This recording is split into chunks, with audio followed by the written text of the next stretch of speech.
हफ्ते वाले दिन जो है हमारे यहाँ से ना फ़ोन चोरी हुए हैं। ये टी अड्डा की साइड है, ताज टी पॉइंट की साइड, और ये जो है ये यहाँ की रेलवे है। तो भाई सीन ऐसा हुआ था कि यहाँ से बंदे आए, यहाँ पर एक बंदे ने अपनी बाइक खड़ी करी, एक बंदा आया यहाँ से, ये इसने पटरी पार करी है, हम लोग यहाँ बैठे हुए थे और बिल्कुल सुकून से बैठे हुए थे। हफ्ते की रात थी, हम लोग दोस्त लोग हफ्ते की रात को ऐसी चाय वाय पीने बैठ जाते हैं सब लोग, तो हम लोग भी ऐसी आम मामूल पे बैठे हुए थे।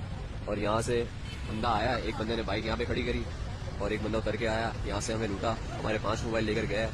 तो इस एरिया से ना थोड़ा सा परहेज करें। हफ्ते के दिन मलिर हॉल्ट में एक अफसोसनाक वाकया पेश आया। यह वाकया ताज पॉइंट की साइट पर पेश आया, जो रेलवे के करीब है। अक्सर वहां मौजूद चाय के होटल पर देर रात तक लोग बैठे हुए होते हैं। ऐसे ही चंद दोस्त चाय पीने के लिए वहां बैठे हुए थे कि अचानक एक शख्स वहां आया। उसने अपनी मोटरसाइकिल वहीं खड़ी की और दूसरा शख्स उतरकर उन दोस्तों की तरफ आया। उसने उनके पास आकर मोबाइल छीन लिया और फरार हो गया। इस वाकये के बाद ये तजवीज़ दी जा रही है कि इलाके में एहतियात बढ़ती जाए और इस तरफ जाने से गुरेज करे ताकि ऐसे वाकयात से महफूज रहा जा सके।